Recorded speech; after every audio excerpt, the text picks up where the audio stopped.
He's lewd, rude, and one violent dude. He's Deadpool. And judging by his film's ginormous box office haul, odds are you saw him cut people up while cutting them down on big screen. Despite being an R-rated film starring a character that many moviegoers had never met, Deadpool became one of the most successful comic films of all time. After grossing over $750 million worldwide, Fox's risk paid off.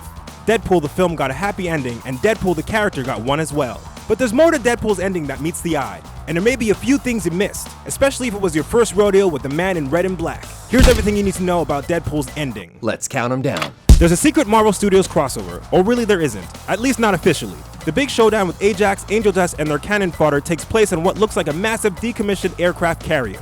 While it's definitely not called such in the film, the location of the third act brawl bears a striking resemblance to a helicarrier. You know, the massive flying ships used by S.H.I.E.L.D. in the Marvel movies? You can clearly see the ship's big turbines in a few shots. There's just one wrinkle. Fox doesn't own the film rights to S.H.I.E.L.D. or their gear, and that's why the word helicarrier is never used. But that's not the only subtle reference in the film's final act. Deadpool knows one of Ajax's hired guns and pauses the fight to catch up. That guy is Bob. Bob? A fellow that he saw in a TGI Fridays in Jacksonville. Screenwriters Rhett Reese and Paul Wernick confirmed that yes, that character is a fan-favorite Deadpool pal, Bob, Agent of Hydra. But Bob's title had changed from Agent of Hydra to Agent of Ajax, because Fox doesn't own the rights to Hydra. That villainous organization has been terrorizing the Marvel Studios since 2011, Captain America: The First Avenger.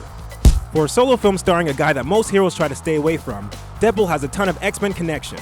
Not only do we get to see things like the X-Men's jet and mansion, Deadpool gives A-list XMen Colossus his most important movie role ever. Before Deadpool, Colossus was treated as a special effect in X-Men movies. He was literally the strong and silent type. Deadpool changes all that by giving the Russian mutant plenty to do and say. Of course, that moment is undercut when Deadpool plants a bullet between Ajax's eyes and Colossus kinda throws up.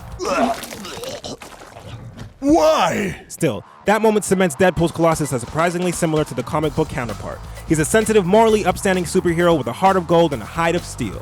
Whether or not we'll see more of the X-Men in the Deadpool sequel, or possibly see some Deadpool action in the X-Men film, remains to be seen. While Deadpool has plenty of ties with the X-Men in the comics, he mostly operates on his own twisted corner of the Marvel Universe.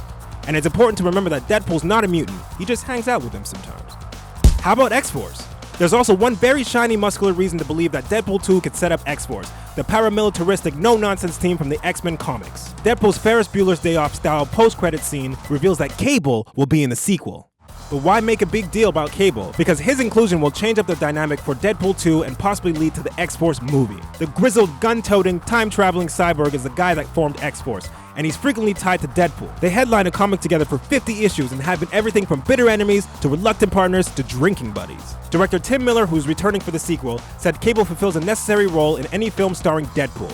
The pair is a true odd couple. Deadpool cracks jokes and Cable's super serious. But with Cable in the mix, where does that leave Vanessa?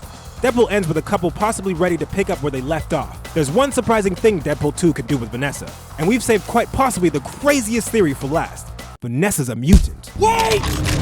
No, you didn't miss anything.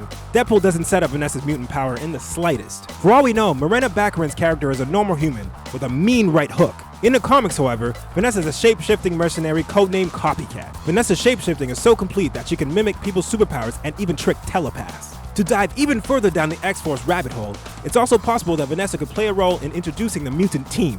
Vanessa impersonated the X-Force member Domino for a long time in the comics. She even tricked Cable, who's a telepath and Domino's oldest ally. Domino could appear in Deadpool 2, and this major revelation could play a part in the sequel. If the first Deadpool was about Wade revealing himself to Vanessa, the sequel could flip the script. So there you have it, Deadpool's final moments explained. There are a few Easter eggs and more than a few nods to the future. Share your thoughts in the comments and don't forget to subscribe to our channel for more endings explained. Yep, that was a good one.